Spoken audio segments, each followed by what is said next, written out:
हमारा आज का लेक्चर स्टैटिक कंपोनेंट्स के ऊपर है। ये चीज़ हम पिछले लेक्चर में भी कवर कर चुके हैं, लेकिन इसको एक बार दोबारा रिवाइज़ करेंगे। अभी तक हम जितने भी वेरिएबल्स देख चुके हैं वो प्रोग्राम स्टैक के ऊपर रखे जाते थे। स्टैक वो जगह है जहाँ पर हम टेम्परेरी या लोकल वेरिएबल्स को स्टोर करते हैं। लेकिन अब हम जिन वेरिएबल्स की बात करेंगे वो स्टैटिक होंगे। सी और C++ के अंदर एक कीवर्ड ऑटो का मौजूद है। ये हम जिन वेरिएबल्स के साथ लगा देते हैं वो वेरिएबल्स ऑटोमेटिक वेरिएबल्स बन जाते हैं। इससे मुराद ये है कि जैसे ही उन वेरिएबल्स का स्कोप स्टार्ट होता है उनके लिए जगह रिज़र्व हो जाती है स्टैक के ऊपर, और जैसे ही वो फंक्शन कॉल ख़त्म होती है या उनका स्कोप ख़त्म होता है वो स्टैक के ऊपर से मिटा दिए जाते हैं। सी और C++ के अंदर जितने भी वेरिएबल्स मौजूद हैं वो दो कैटेगरीज़ के होते हैं। या तो वो ऑटोमेटिक वेरिएबल्स कहलाते हैं या वो स्टैटिक वेरिएबल्स कहलाते हैं। स्टैटिक और ऑटोमेटिक वेरिएबल्स का दोनों का इस्तेमाल जो है वो मुख्तलिफ़ कंडीशंस के अंदर किया जाता है जहाँ पे इनकी ज़रूरत होती है। अभी तक आप जितने भी वेरिएबल्स बना चुके हैं वो सब के सब ऑटोमेटिक या जैसे ही उनका स्कोप स्टार्ट होता था वो बन जाते थे और जैसे उनका स्कोप ख़त्म होता था वो मिट जाते थे। इस प्रोग्राम के अंदर ये जो सामने आपको स्क्रीन के ऊपर नज़र आ रहा है, इसके अंदर एक फंक्शन है फन के नाम से। इसके अंदर एक इंटीजर वेरिएबल है जिसको 99 की वैल्यू असाइन की गई है और इसके साथ ऑटो का एक कीवर्ड लगा दिया गया। अब इसको लगाने के बाद आप इसको सिंपल प्री इंक्रीमेंट के थ्रू इसकी वैल्यू को ++ करें। आप मेन फंक्शन के अंदर आगे इस फंक्शन को आप 5 दफ़ा कॉल कर रहे हैं और इसके आउटपुट को देखें तो वेरिएबल की वैल्यू 100 ही प्रिंट हो रही है। ऑल्दो कि हमने इसको 99 से स्टार्ट किया था, लेकिन नेक्स्ट लाइन के ऊपर हमने इसको इंक्रीमेंट किया तो वो 100 होगी। लेकिन जैसे ये फंक्शन का स्कोप ख़त्म हुआ ये वेरिएबल डिस्ट्रॉय हो गया। अब नेक्स्ट टाइम जब भी इस फंक्शन को कॉल किया जाएगा ये दोबारा 99 से स्टार्ट होगा, उसमें एक इंक्रीमेंट होगा, ये वैल्यू 100 होगी, उसका स्कोप ख़त्म हो जाएगा और नई कॉल के अंदर नया वेरिएबल बन जाएगा। तो आपको ये बार बार वैल्यू 100 ही प्रिंट होती नज़र आएगी। और इसकी वजह बुनियादी यही है कि ये स्टैक के ऊपर एलोकेट किया जा रहा है और स्टैक जैसी ही फंक्शन कॉल ख़त्म होती है वो स्टैक ख़त्म हो जाता है, तो ये वेरिएबल भी वहीं पर डिस्ट्रॉय हो जाता है। नेक्स्ट कॉल के लिए नया वेरिएबल बनता है। अब अगर आप इस ऑटो के कीवर्ड को हटा भी दें तब भी यही काम हो रहा है। तो इसका मतलब ये हुआ कि अब हमारा C++ का कंपाइलर इंटेलिजेंट है, वो ये देख लेता है कि अगर किसी जो भी फंक्शन के अंदर वेरिएबल लोकल वेरिएबल है उसके साथ ऑटो लगाएं या ना लगाएं वो इसको ऑटोमेटिक ही कंसीडर करता है। और इसकी क्रिएशन और डिस्ट्रक्शन का प्रोसीजर आपको पहले बता दिया गया है। अब इसके मुकाबले में अगर आप इस ऑटो के कीवर्ड को स्टैटिक के साथ रिप्लेस कर दें, यानी आपने यहाँ पर स्टैटिक लिख दिया, तो अब होगा क्या। अब ये वेरिएबल चूँकि स्टैक के ऊपर नहीं आपको असाइन करवाया जा रहा, लोकेट किया जा रहा, ये मेमोरी में एक और जगह पे आपको दिया जा रहा है जहाँ पर ये अपनी वैल्यू को मेंटेन रखेगा। तो अब जब ये मल्टीपल कॉल्स के दरमियान इसकी वैल्यू जो है वो अपडेट होती रहेगी। तो अगर आप इसके आउटपुट को देखें तो ये 100 से स्टार्ट हुआ, लेकिन इंक्रीमेंट होने के बाद ये 101 हो गया। प्रोग्राम नेक्स्ट फंक्शन जब कॉल हुआ प्रोग्राम के अंदर तो उसकी वैल्यू अपडेट होती रही। क्यों? क्योंकि ये एक ही चीज़ मेंटेन हो रही थी। सारे फंक्शंस इस एक ही वेरिएबल को शेयर कर रहे थे और उस शेयरिंग की वजह से वो इसकी वैल्यू को अपडेट करते चले जा रहे थे। तो इस तरह स्टैटिक वेरिएबल्स अपनी स्टेट को मेंटेन रखते हैं, यानी आप इनको कह सकते हैं कि ये एक तरह से मुख्तलिफ फंक्शंस अगर कोई चीज़ शेयर करना चाह रहे हों तो वो इन स्टैटिक वेरिएबल्स के थ्रू भी शेयर कर सकते हैं। क्लासेस के ऊपर अब आते हैं कि क्लासेस के अंदर जब हम मुख्तलिफ़ किस्म के वेरिएबल्स बनाते हैं तो क्या हम उनको उसी वक्त इस्तेमाल कर सकते हैं। तो इसका आंसर है कि जब तक आप किसी क्लास का ऑब्जेक्ट नहीं बना लेते आप उसके इनसाइड किसी भी डेटा मेंबर या मेंबर फंक्शंस किसी चीज़ को एक्सेस नहीं कर सकते। आपको इसका इंस्टेंस बनाना ज़रूरी होता है। अब इस प्रोग्राम को देखें और थोड़ी देर के लिए सोचें, क्या C++ हमें ये चीज़ लीगली अलाउ करेगी कि क्या हम इसको बग़ैर ऑब्जेक्ट बनाए किसी क्लास की फंक्शनैलिटी को हम यूज़ कर सकते हैं? क्या उसके किसी डेटा मेंबर को या उसके मेंबर फंक्शन को कॉल कर सकते हैं? तो इसका जवाब है कि नहीं, ये एक कंपाइल टाइम का एरर है। आप जब तक क्लास का ऑब्जेक्ट मेन के अंदर नहीं बनाएंगे आप उसके इनसाइड किसी भी चीज़ को एक्सेस नहीं कर सकते। तो अब देखते हैं कि हम किसी भी क्लास के अंदर अगर हमने कोई चीज़ स्टैटिक कर दी है, यानी अभी तक हमने जितने भी डेटा मेंबर्स देखे हैं वो सारे के सारे ऑटोमेटिक हैं, तो अगर हम उनको स्टैटिक कर देंगे तो फिर क्या सूरत हाल होगी।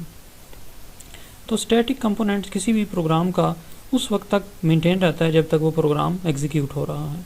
फंक्शंस उसके अंदर एग्जीक्यूट होंगे, उनका स्कोप आएगा, उनका स्कोप ख़त्म हो जाएगा, तो लोकल वेरिएबल्स तो डिस्ट्रॉय होते चले जाएंगे, लेकिन ये स्टैटिक मेंबर्स अपने पूरे के पूरे प्रोग्राम एग्जीक्यूशन के दौरान अपनी स्टेट को मेंटेन रखेंगे। कोई भी फंक्शन इनको एक्सेस करता है, इनकी वैल्यू को मॉडिफाई करता है, वो मॉडिफिकेशन कंसीडर की जाएगी। वो बेशक फंक्शन ख़त्म भी हो जाए, ये मॉडिफिकेशन इनके अंदर प्रेजेंट रहेगी। अब ज़रा इस प्रोग्राम को देखें। इसके अंदर हम एक क्लास बना रहे हैं, उसका नाम भी हमने क्लास ही रखा है, आप कुछ और भी रख सकते हैं। इसके अंदर हमने एक स्टैटिक वेरिएबल लिया है और उसका नाम भी हमने स्टैटिक ही रख लिया, और एक हमने इंटीजर लिया, वो चूँकि स्टैटिक नहीं है तो उसको हमने नाम भी डिस्क्रिप्टिव नाम दे दिया, यानी नॉन स्टैटिक का। हम क्या कर रहे हैं, हम सिंपल स्टैटिक की वैल्यू को इंक्रीमेंट कर रहे हैं और उसको प्रिंट कर रहे हैं सी आउट स्टेटमेंट में, और उसके साथ ही हम नॉन स्टैटिक की वैल्यू को भी प्रिंटिंग कर रहे हैं। और एक और चीज़ जो आपको बताते चलें कि जो स्टैटिक मेंबर है उसको आप क्लास के अंदर ही इनिशियलाइज़ नहीं कर सकते। आपने इसको इनिशियलाइज़ करना है तो आप इसकी क्लास की बाउंड्रीज़ पे जहाँ पे सेमीकोलन लगाया है आपने, और जहाँ मेन लिखा है, इन दोनों के दरमियान में आप किसी एक जगह पर इनकी वैल्यू को असाइन कर देंगे। यानी इस केस में 0 है, आप कुछ भी रख सकते हैं। सिंटैक्स इसका ये है कि आप लिखेंगे डेटा टाइप, आगे क्लास का नाम, स्कोप रेजोल्यूशन ऑपरेटर, और फिर आगे उस स्टैटिक मेंबर का नाम और उसकी असाइनमेंट कर देंगे आप। अब आप मेन के अंदर आएँ तो आप इसके अंदर मेन के अंदर क्लास के 2 इंस्टेंसेस यानी 2 ऑब्जेक्ट बना रहे हैं, इंस्टेंस 1 और इंस्टेंस 2। आप जब इंस्टेंस 1 के नॉन स्टैटिक को कॉल करके 10 करते हैं तो एक्चुअली ये नॉन स्टैटिक है, इसके अंदर 10 की वैल्यू रखी जाएगी इंस्टेंस 1 के अंदर। इसी तरह इंस्टेंस 2 के नॉन स्टैटिक के अंदर जो कि इंटीजर है उसके अंदर 20 रख देंगे। ये दोनों अलग अलग वेरिएबल हैं, ये लोकल वेरिएबल हैं, ये अपनी अलग अलग डेटा को मेंटेन रखेंगे तब तक जब तक इनका स्कोप मौजूद है। अब अगर आप इंस्टेंस 1 को प्रिंट करें तो आपको क्या लिखा नज़र आ रहा है, आपको लिखा नज़र आ रहा है स्टैटिक 1 और नॉन स्टैटिक 10 तो आपने इस लाइन में असाइन किया, तो स्टैटिक की वैल्यू 1 कहाँ से होगी, तो 1 इस वजह से हुई कि जैसे ही आपने प्रिंट का फंक्शन कॉल किया इसके अंदर ये प्री इंक्रीमेंट हो रहा है, ये एग्जीक्यूट होने के बाद इसकी वैल्यू 0 से 1 हो जाएगी। अब दूसरी कॉल के अंदर आप देखें, जब इंस्टेंस 2 का प्रिंट कॉल हो रहा है तो उसके अंदर नॉन स्टैटिक को अगर आप देखें तो वो 20 उसका अपना प्रिंट हो रहा है, लेकिन स्टैटिक की वैल्यू 2 प्रिंट हो रही है। आप ज़रा गौर करें, तो जैसे ही इस फंक्शन की एग्जीक्यूशन होगी और इस लाइन पे आएगा तो स्टैटिक के अंदर पहले जो पड़ा हुआ था 1 वो उसको इंक्रीमेंट करके 2 कर देगा। अब इसकी वैल्यू 0 से दोबारा स्टार्ट नहीं होगी हर फंक्शन के अंदर। क्यों? क्योंकि ये मेंबर जो ये डेटा मेंबर है ये स्टैटिक डिक्लेयर हुआ है, और स्टैटिक को हमने कहा कि ये मुख्तलिफ फंक्शंस आपस में शेयर कर सकते हैं और इसकी वैल्यू मेंटेन रहती है। पहली फंक्शन कॉल के ऊपर प्रिंट ने इसको 0 से 1 किया और दूसरे इंस्टेंस ने इसको 1 से 2 कर दिया। थोड़ी देर के लिए आप इसको सोचें कि क्या 1 और 2 सही हैं। अगर आप इसको प्रोग्राम को समझ गए हैं तो आपको स्टैटिक और नॉन स्टैटिक की समझ आ चुकी होगी। अब इसके अंदर ये चीज़ है कि आपने जब भी किसी क्लास के अंदर स्टैटिक कंपोनेंट को रखना है तो आपने इसको डिक्लेयर कहाँ करना है, इसको इनिशियलाइज़ कहाँ करना है, तो वो हम पहले ही देख चुके हैं कि आपने इसको क्लास की बाउंड्री से बाहर लेकिन मेन फंक्शन से पहले किसी जगह पे आपने इस लाइन को लिख देना है जहाँ पे आप इसको इनिशियलाइज़ कर रहे होंगे। आमतौर पे स्टैटिक वेरिएबल्स को हम काउंटर्स के तौर पे यूज़ करते हैं। जब डिफरेंट ऑब्जेक्ट कोई चीज़ शेयर करना चाह रहे होते हैं तो हम इनको काउंटर के तौर पे रखना शुरू कर देते हैं कि एक ऑब्जेक्ट कोई काम करेगा तो वो इसको प्लस कर दे, दूसरा वेरिएबल देखे, दूसरा ऑब्जेक्ट देखे वो इसको अपडेट कर दे, और इस तरह से मल्टीपल ऑब्जेक्ट इस एक ही वेरिएबल को शेयर करते हुए एज ए काउंटिंग का काम भी कर सकते हैं। ये कंप्यूटर गेम्स के अंदर भी आप अगर देखें तो मुख्तलिफ अगर खिलाड़ी हैं तो वो एक गेम के अंदर खेल रहे हैं तो एक एम्पायर जो है वो एक स्टैटिक वेरिएबल के तौर पे उन सब की काउंटिंग कर रहा होता है, किसको कितने कार्ड्स दिखाए गए हैं, किस खिलाड़ी के कितने गोल्स हो गए हैं, वो सब हिसाब एक तरह का स्टैटिक मेंबर ही रख रहा होता है। और आपने जब भी किसी स्टैटिक मेंबर को एक्सेस करना है तो आपने चूँकि क्लास से बाहर आके इसकी असाइनमेंट कर रहे होना है तो आप इसके साथ स्कोप रेजोल्यूशन ऑपरेटर लगाएंगे। अब ये एग्जाम्पल प्रोग्राम देखें, इसके अंदर एक क्लास है जिसके अंदर एक काउंटर वेरिएबल है, ये उसका कंस्ट्रक्टर है क्लास का, जो कि सिंपली इस काउंटर को क्या कर रहा है, प्लस प्लस कर रहा है। और ये एक डिस्ट्रक्टर है जो कि काउंटर को माइनस माइनस कर रहा है, और अगर वैल्यू 0 आ गई है तो वो बाय बाय का मैसेज प्रिंट कर देगा। एक और मेंबर फंक्शन है जो कि बता रहा है कि हाउ मैनी, यानी ये कोई पैरामीटर तो नहीं ले रहा, लेकिन सिंपल ये इस काउंटर की वैल्यू को प्रिंट कर रहा है। अभी तक इस क्लास के अंदर हमने कोई भी चीज़ एग्जीक्यूट नहीं की, ये जस्ट हमने डिफाइन किया है। तो अब आए इसको हम इनिशियलाइज करते हैं कि हमने काउंटर को 0 किया। मेन के अंदर हमने इस क्लास के दो ऑब्जेक्ट ए और बी बनाए, और हमने सिंपली इस क्लास के काउंटर को प्रिंट कर दिया कि अभी तक कितने इंस्टेंसेस हुए हैं इस क्लास के। तो ये याद रहे कि दोनों मेंबर इस काउंटर वेरिएबल को शेयर कर रहे हैं। जैसे ही पहला मेंबर बनेगा, ये 0 से इनिशियलाइज करने हो चुका होगा उस वक्त तक, और ये कंस्ट्रक्टर कॉल होते साथ ही प्लस प्लस होने का मतलब ये है कि वैल्यू 1 हो चुकी होगी। जैसे ही दूसरा ऑब्जेक्ट बनेगा इस क्लास का, वो इस 1 को प्लस प्लस करके 2 कर चुका होगा। तो ये वाला जब लाइन आउटपुट करेगी तो वो आएगा कि 2 इंस्टेंसेस सो फार, कि अब तक 2 इंस्टेंसेस बन चुके हैं, और इन दोनों को हमने एक्चुअली काउंट कर लिया कि इस क्लास के कितने ऑब्जेक्ट कब तक बन चुके हैं स्टैटिक मेंबर की मदद से। फिर हमने 2 और वेरिएबल बनाए, सी और डी, और फिर हमने कॉल किया सिर्फ डी का हाउ मैनी, डी का फंक्शन के अंदर मौजूद हाउ मैनी को हमने कॉल किया। तो अब क्या होगा, अब हम इस हाउ मैनी की अगर आप इम्प्लीमेंटेशन को देखें तो वो भी सिंपल काउंटर को प्रिंट कर रहा है कि इसके अंदर कितने हैं। तो अगर आपने अभी तक देख लिया होगा कि ये एक दफ़ा इसको प्लस प्लस कर चुका होगा, और ये डी भी एक दफ़ा इसको प्लस प्लस कर चुका होगा।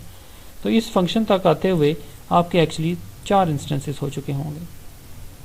और जैसे ही इनका स्कोप ख़त्म होगा तो अब क्या हो रहा होगा कि पहले जो सबसे लास्ट वाला है उसका स्कोप अगर ख़त्म हो रहा है तो उसका पहले डिस्ट्रक्टर कॉल हो जाएगा, यानी बारी बारी इन चारों के डिस्ट्रक्टर कॉल हो जाएंगे, और वो कॉल करते हुए अपने आप को माइनस करते चले जाएंगे, यानी डिक्रीमेंट करते चले जाएंगे। तो इस काउंटर की वैल्यू 4 दफ़ा डिक्रीमेंट होने के बाद जब 0 होगी तो आपको कौन सा मैसेज प्रिंट हो जाएगा, बाय बाय का मैसेज प्रिंट हो जाएगा। तो ये इसकी आउटपुट है। आप इसको वेरीफाई करें, इसको चला कर देखें विजुअल स्टूडियो के अंदर, और इसकी लाइन बाय लाइन एग्जीक्यूशन को देखें कि आप इस कंसेप्ट को अंडरस्टैंड कर पाए हैं। तो अब हम इन स्टैटिक वेरिएबल्स को प्राइवेट सेक्शन के अंदर भी मेंशन कर सकते हैं। अब प्राइवेट सेक्शन में मेंशन करने का मतलब ये है कि हम इनको कहीं बाहर से एक्सेस नहीं कर सकते। जब आपने इनको प्राइवेट सेक्शन में अगर किसी वजह से अपने प्रोग्राम की लॉजिक की वजह से रख दिया है, तो फिर आप ये याद ध्यान रखें कि अब आप इनको बाहर एक्सेस नहीं कर सकते। आपने इनको क्लास के अंदर ही यूज़ करना है दूसरे मेंबर फंक्शंस की मदद से। तो ये आमतौर पे जब आपने किसी चीज़ की वैल्यू को प्रोटेक्ट करना होता है, आप उसको प्राइवेट सेक्शन में रख देते हैं, और फिर आप ये वाली चीज़ नहीं कर सकेंगे। यानी आप सिंपल इस क्लास के काउंटर को आप इस तरह से नहीं कहीं जाके मॉडिफाई कर सकेंगे। वैसे एक याद रखिएगा कि आमतौर पे स्टैटिक वेब मेंबर्स जो हैं वो हम शेयरिंग करते हैं ऑब्जेक्ट के दरमियान, तो हमने यूजली उस शेयरिंग से हमने कोई काउंटिंग करवा रहे होते हैं या कोई और काम करवा रहे होते हैं, तो आमतौर पे हम इसको प्राइवेट में नहीं रखते। लेकिन अगर किसी वजह से रखना पड़ जाए तो फिर हमें थोड़ा सा ध्यान रखना पड़ेगा कि हम क्या क्या चीज़ अलाउ कर सकते हैं इसमें और क्या क्या नहीं। तो अब ज़रा देखें कि इसके अंदर हमने इसको कहाँ पे डिक्लेयर किया है। देखें, अगर आपने कुछ पब्लिक मेंशन नहीं किया तो तब तक इसको प्राइवेट ही कंसीडर किया जाएगा। तो अब हम इस क्लास के अंदर इस काउंटर को प्राइवेट के तौर पे डील कर रहे हैं। तो इसका कंस्ट्रक्टर है जो सिंपल इसको इंक्रीमेंट कर रहा है, और इसके बाद इसका डिस्ट्रक्टर है जो कि इसको डिक्रीमेंट कर रहा है, और फिर बाय बाय का मैसेज प्रिंट कर रहा है, और हाउ मैनी वही चीज़ है, और ये हमने इसको इनिशियलाइज़ किया। अब ये बात याद रखें कि आप अगर ये समझ रहे हैं कि हमने प्राइवेट करके हम इसको इस तरह से नहीं लिख सकते, तो ये याद रखें कि अभी आप क्लास की इनसाइड ही हैं। बेशक आप इसके बाउंड्री से बाहर इसको डिफाइन कर रहे हैं, लेकिन ये स्कोप रेजोल्यूशन ऑपरेटर बता रहा है कि आप ये काउंटर इस क्लास की मलकियत है, और आप इसको बिल्कुल डेफिनेटली आप इसको इनिशियलाइज़ कर सकते हैं इस जगह पे। जब आपने स्कोप रेजोल्यूशन ऑपरेटर लगा दिया तो अब आप इसको इनिशियलाइज़ कर सकते हैं। हाँ, लेकिन अगर आप इसको कहीं मेन के अंदर जाके करना चाह रहे होंगे तो वहाँ ये नहीं एक्सेसिबल होगा, वहाँ ये कंपाइलर एरर देगा।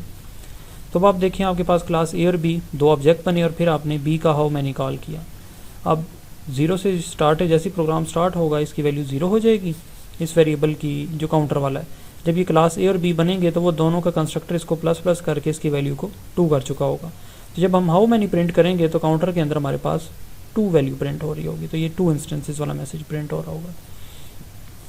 अब अगर हम सी और डी को प्रिंट करेंगे तो सी और डी को प्रिंट करने का क्या मतलब है, अब हमारे पास फिर दोबारा 2 दफ़ा इंक्रीमेंट हो रहा है, तो हमारे पास फिर से 4 इंस्टेंसेस आ रहे हैं इसके, यानी 2 ऊपर वाले और 2 ये वाले, तो टोटल 4 दफ़ा इंक्रीमेंट हो चुका होगा। अब आप ये देख रहे हैं कि आपने इसको प्राइवेट में तो रख दिया, लेकिन उसका कोई फ़र्क नहीं पड़ा आउटपुट के ऊपर। तो उसकी रीज़न ये है कि आप यहाँ पे मेन के अंदर इसको कहीं भी एक्सेस नहीं कर रहे, कि कहीं आप क्लास का ए डॉट लिख के काउंटर कहीं कॉल नहीं कर रहे। अगर आप इस तरह से कहीं कॉल कर रहे होते तो वो फिर हमारा एरर आता कि आप यहाँ प्राइवेट सेक्शन में डिक्लेयर कर रहे हैं। तो इसकी वर्किंग बिल्कुल सेम है दोनों केसेस के अंदर अभी ना, कि आप इसको पब्लिक में डिक्लेयर कर लें या प्राइवेट में कर लें। अगर आपने इसको मेन के अंदर कहीं भी ओपनली कॉल नहीं करना, ओपनली कोई भी चीज़ इसको साइन नहीं करनी, तो वैलिड है। लेकिन अगर आप यहाँ पे इसको प्राइवेट रखने के बाद यहाँ पे कुछ एक्सेस करने की कोशिश करेंगे तो वो आपका एरर आएगा। फिर जिस तरह आपके वेरिएबल स्टैटिक हो सकते हैं, इसी तरह आपके फंक्शन भी स्टैटिक हो सकते हैं। तो फंक्शन स्टैटिक होने का क्या मीनिंग हुआ? इसका मतलब ये हुआ कि अब आप एक क्लास के 10 ऑब्जेक्ट बना दें, तो उन 10 ऑब्जेक्ट के हो सकता है कि लोकल वेरिएबल्स तो सारे अपने वो अलग अलग मेंटेन कर रहे होंगे, लेकिन उनमें से जो एक फंक्शन आपने स्टैटिक कर दिया है वो सारे के सारे सेम शेयर कर रहे होंगे। यानी उस फंक्शन के अंदर जितने वेरिएबल्स होंगे, जितना कुछ लिखा हुआ होगा, वो सब के सब सेम क्लास के अंदर, मतलब आप सारे ऑब्जेक्ट मिल के उसको शेयर कर रहे होंगे। और आपने इसको आमतौर पे स्टैटिक फंक्शंस उस वक्त हम लिखते हैं जब हम, जैसे एक बड़ा फेमस मैथ की लाइब्रेरी है, आप उसको ऑब्जेक्ट बनाए बगैर कॉल कर रहे होते हैं, सिंपल क्लास का नाम और उसके अंदर से उस ऑब्जेक्ट को कॉल कर रहे होते हैं। तो अगर आपको कभी ज़रूरत पड़े कि आपने ऑब्जेक्ट नहीं बनाना, आपने इसको मल्टीपल ऑब्जेक्ट के दरमियान शेयर करवाना किसी फंक्शन को, तो आप उसको स्टैटिक कर दें। तो मैथ के आमतौर पर लाइब्रेरीज हमेशा स्टैटिक ही रखी जाती हैं और वो आप किसी भी जगह पर इनको यूज़ कर सकते हैं। अब ज़रा इस प्रोग्राम को देखें कि अब इसके अंदर बाकी सब कुछ वैसे ही है। एक चीज़ और एक का इजाफा हो गया, हमने इस फंक्शन को हाउ मैनी को भी स्टैटिक कर दिया। तो अब इससे क्या मुराद होगा, अब ज़रा इसके एग्जीक्यूशन को देखते हैं। बाकी सब डेफिनेशन सेम है। एक प्राइवेट डेटा मेंबर काउंटर है वो स्टैटिक है और ये फंक्शन स्टैटिक है। तो ये लाइन हमारी उस काउंटर, जो ये इनिशियली हमारे पास एक प्राइवेट सेक्शन के अंदर वेरिएबल है काउंटर, उसको 0 से इनिशलाइज कर रही है। और अब हम इसको मेन में देखते हैं कि हम आते साथ बग़ैर कोई ऑब्जेक्ट बनाए इस फंक्शन को कॉल कर सकते हैं। पहले हम देख रहे हैं आप नीचे ये ए और बी, ये बाद में ऑब्जेक्ट बन रहे हैं, लेकिन ये जो हमारा मेन के अंदर ये हाउ मैनी वाला फंक्शन है, इसको हम बग़ैर ऑब्जेक्ट बनाए भी कॉल कर सकते हैं। तो ये आपकी यूजेज पे डिपेंड करता है। हो सकता है आपको अपने प्रोग्राम में इस तरह की फंक्शनैलिटी की ज़रूरत पड़ जाए कि आपको ये कोई एक फंक्शन स्टैटिक रखना पड़ रहा है, अदरवाइज़ आप इसका ऑब्जेक्ट बना के फिर इसको कॉल कर सकते हैं, तो उस वक्त आप इस स्टैटिक को उड़ा दें। तो ये जस्ट एक फ़ीचर है जो आपको बताया गया है कि इस तरह से भी आप कर सकते हैं। अगर आपको फ्यूचर में ऐसी किसी सिचुएशन का सामना करना पड़ता है कि जहाँ पे आपको इसकी ज़रूरत पड़ती है, तो आप वहाँ पे इसको स्टैटिक फंक्शन के तौर पे भी डील कर सकते हैं। तो अब आप देखें कि बगैर ऑब्जेक्ट बनाए भी आपने इसका फंक्शन कॉल किया तो आपकी प्रिंटिंग होना शुरू हो जाएगी कि अभी आपका कोई इंस्टेंसेस मौजूद नहीं है। क्लास ए और बी 2 ऑब्जेक्ट बनेंगे और उसके बाद जब आप इसका हाउ मैनी करेंगे तो फिर आपको वो प्रिंट करेगा कि 2 इंस्टेंसेस हैं। फिर दोबारा सी और डी बनाएंगे और फिर कॉल करेंगे तो आपके 4 इंस्टेंसेस, और एट द एंड जब इन सब के डिस्ट्रक्टर कॉल होंगे चारों के, तो वो डिक्रीमेंट करते करते वैल्यू 0 हो जाएगी। तो एट द एंड आपका मैसेज बाय बाय, ये इफ कंडीशन ट्रू होगी और बाय बाय प्रिंट हो जाएगा। ये तस्वीर आपको बड़े आसानी से बता देगी, कि बड़े अच्छे तरीके से बताएगी कि आपने कैसे इस स्टैटिक और नॉन स्टैटिक कंपोनेंट्स की जब आप कॉलिंग कर रहे हैं तो क्या क्या चीज़ इसमें अलाउड है और क्या क्या चीज़ अलाउड नहीं है। इसमें अगर आप देखें तो ये जो आपको ये जो 2 रोज़ नज़र आ रही हैं जिनके ऊपर स्टैटिक और नॉन स्टैटिक लिखे, इसका मतलब है ये एक्सेस करने वाला कंपोनेंट है। फ़र्ज़ कर लें आप एक वेरिएबल है, एक ऑब्जेक्ट है जो कि आपने स्टैटिक डिक्लेयर किया है, आप उसके थ्रू एक और चीज़ एक्सेस करना चाह रहे हैं, वो भी स्टैटिक है, यानी स्टैटिक चीज़ स्टैटिक को एक्सेस करना चाह रही है, तो ये ओके, यानी ये कर सकती है। लेकिन स्टैटिक एक चीज़ आपने डिक्लेयर की है, कोई फंक्शन स्टैटिक डिक्लेयर कर दिया है और वो किसी नॉन स्टैटिक पार्ट को मॉडिफाई करने की कोशिश कर रहा है, तो ये चीज़ आपको अलाउड नहीं की जाएगी। तो ये याद रखें कि जो चीज़ें आपने स्टैटिक डिक्लेयर कर दी हैं वो हमेशा स्टैटिक ही चीज़ों को मॉडिफाई कर सकती हैं या एक्सेस कर सकती हैं। लेकिन इसके मुकाबले में अगर आपके ऑटोमेटिक वेरिएबल्स हैं, यानी वो जिनके साथ आप ऑटो या बगैर स्टैटिक के नॉन स्टैटिक वेरिएबल्स हैं या फंक्शंस हैं, वो स्टैटिक को भी एक्सेस कर सकते हैं और नॉन स्टैटिक को भी एक्सेस कर सकते हैं। तो ये एक तरह का मैट्रिक्स बना हुआ है जिसकी 4 एंट्रीज़ हैं, जिसके ऊपर आपको 2 चीज़ें जो आप एक्सेस कर रहे हैं और 2 चीज़ें जो एक्सेस, यानी जो एक्सेसिंग कंपोनेंट और एक्सेस्ड कंपोनेंट्स, ये 2 इन्होंने पोर्शन बताए हुए हैं कि आप अगर स्टैटिक से स्टैटिक को एक्सेस करना चाह रहे हैं आप कर सकते हैं, स्टैटिक से नॉन स्टैटिक को करना चाह रहे हैं तो आपको अलाउड नहीं है। नॉन स्टैटिक से स्टैटिक को एक्सेस करना चाह रहे हैं तो ओके है, नॉन स्टैटिक से नॉन स्टैटिक को करना चाह रहे हैं तब भी ओके है। इस पूरे मैट्रिक्स के अंदर सिर्फ एक एंट्री फेल के नाम से है जो अलाउड नहीं है, वो है कि static component non static component को एक्सेस नहीं कर सकता। अब इन केसेस को ज़रा देखते हैं प्रोग्राम्स की शक्ल में। अब इसके अंदर हमारे पास एक स्टैटिक फंक्शन है, फंक्शन S1, और ये सिंपल प्रिंट करता है कि मैं स्टैटिक हूँ। इसके साथ एक दूसरा फंक्शन फंक्शन s2 है जो अपने इनसाइड इस फंक्शन को कॉल कर रहा है, यानी ये इसको एक्सेस कर रहा है। तो हमने देखा कि स्टैटिक हमेशा स्टैटिक को एक्सेस कर सकता है, तो हमारा ये कोई एरर नहीं आएगा। मेन के अंदर देखें, आपने एक क्लास टेस्ट का ऑब्जेक्ट बनाया है और उसके थ्रू आपने फंक्शन s2 को कॉल किया और फिर आपने ऑब्जेक्ट के थ्रू फंक्शन s2 को कॉल किया। अब ज़रा एक चीज़ गौर करें, आपने यहाँ इसका ऑब्जेक्ट बनाया नहीं, आपने इसका ऑब्जेक्ट नहीं बनाया। आप ऑब्जेक्ट बनाए बगैर क्लास का नाम कॉलन कॉलन फंक्शन s2 लिख रहे हैं। अब s2 के अंदर क्या कॉल हो रहा है, s1 कॉल हो रहा है, तो वो प्रिंटिंग कर देगा कि मैं स्टैटिक हूँ, क्योंकि वो कर सकता है। लेकिन अब ज़रा नीचे देखेंगे, आपने जो भी ऑब्जेक्ट बनाया है, इस ऑब्जेक्ट के थ्रू जब आप फंक्शन s2 को कॉल करेंगे तो तब भी वो अपने अंदर इनसाइड यही चीज़ कॉल कर रहा होगा। तो यहाँ 2 दफ़ा स्टैटिक का मैसेज प्रिंट हो रहा होगा। तो इस प्रोग्राम का जो मकसद है वो ये है आपको समझाना कि अगर एक फंक्शन स्टैटिक है और वो अपने इनसाइड किसी और स्टैटिक को कॉल करना चाह रहा है तो वो ऐसा कर सकता है। अब हम दूसरे केस को देखेंगे कि क्या स्टैटिक नॉन स्टैटिक को क्या कॉल कर सकते हैं, क्या यूज़ कर सकते हैं। तो इस फंक्शन में देखें कि हमने एक फंक्शन जो है जो पिछले एग्जांपल में स्टैटिक था उसमें से हमने उस स्टैटिक को उड़ा दिया। अब एक सिंपल है सादा जो नॉन स्टैटिक है और हम उसको कॉल कर रहे हैं एक ऐसे फंक्शन के अंदर जिसको हमने स्टैटिक डिक्लेयर कर दिया। तो आपके ख्याल में क्या ऐसा होना चाहिए, क्या ये चलेगा? तो मेन के अंदर आते हैं। मेन के अंदर हमने एक ऑब्जेक्ट बनाया और उस ऑब्जेक्ट के अंदर हमने देखा कि उस ऑब्जेक्ट टेस्ट ऑब्जेक्ट बनाने के बाद हमने बगैर, क्योंकि स्टैटिक दूसरा फंक्शन s1 स्टैटिक है, हम उसको बगैर ऑब्जेक्ट बनाए भी कॉल कर सकते हैं। तो पहले हम उसको बगैर ऑब्जेक्ट बनाए कॉल करेंगे और फिर हम उसको ऑब्जेक्ट के थ्रू कॉल करेंगे। तो इसके अंदर हमने जब ये टेस्ट फंक्शन s1 को कॉल किया तो यहीं पे एरर आ जाएगा। क्या यहाँ पे एरर आएगा? क्या हम इसको कॉल तो कर सकते हैं क्योंकि हम स्टैटिक कर रहे हैं। तो लेकिन जब इस फंक्शन n1 के ऊपर वो पहुंचेगा जो कि ये इसको कॉल करने की कोशिश कर रहा है जो कि नॉन स्टैटिक है, तो इसी लाइन पे एरर आ जाएगा। वो कहेगा कि आप static members can not invoke non static members, यानी स्टैटिक मेंबर्स कॉल नहीं कर सकते नॉन स्टैटिक मेंबर्स को। तीसरा केस है कि अगर आपके पास नॉन स्टैटिक आपके पास कोई कंपोनेंट है और वो स्टैटिक के साथ इंटरेक्शन करना चाह रहा है, तो ये पॉसिबल है और ये हो सकता है। अब हम इसी कोड की एग्जांपल को देखते हैं कि हमने इसे एक फंक्शन है उसको स्टैटिक किया और दूसरे को नॉन स्टैटिक किया और उसके अंदर हमने स्टैटिक वाले को कॉल कर लिया, यानी फंक्शन s1 को हमने कॉल किया फंक्शन n1 के अंदर। अब जब हम मेन के अंदर जाते हैं और ऑब्जेक्ट बनाते हैं और ऑब्जेक्ट बना के हम dot f function n1 call करते हैं जो कि अपने अंदर एक स्टैटिक को कॉल कर रहा है, तब भी प्रिंटिंग हो जाती है। तो ये चीज़ डिमॉन्स्ट्रेट कर रही है कि एक नॉन स्टैटिक एक स्टैटिक को कॉल कर सकता है। और इसकी आखिरी ऑप्शन है कि अगर हमारे पास एक नॉन स्टैटिक फंक्शन है और हम उससे नॉन स्टैटिक फंक्शन को कॉल करना चाह रहे हैं तो एग्जैक्टली हम कर सकते हैं ऐसा का, ये पॉसिबल है। ये सबसे सिंपल केस है हमारा ना कि आप नॉन स्टैटिक से नॉन स्टैटिक को कॉल कर रहे हैं। तो आप ये चारों केसेस अब देखें, समझें, इनका कोड एग्जीक्यूट करके देखें और अगर कहीं अंडरस्टैंडिंग में कोई आपको प्रॉब्लम लगे तो आप क्वेश्चन की शक्ल में भी आप कमेंट्स या गूगल क्लासरूम के ऊपर भी आप ये पूछ सकते हैं।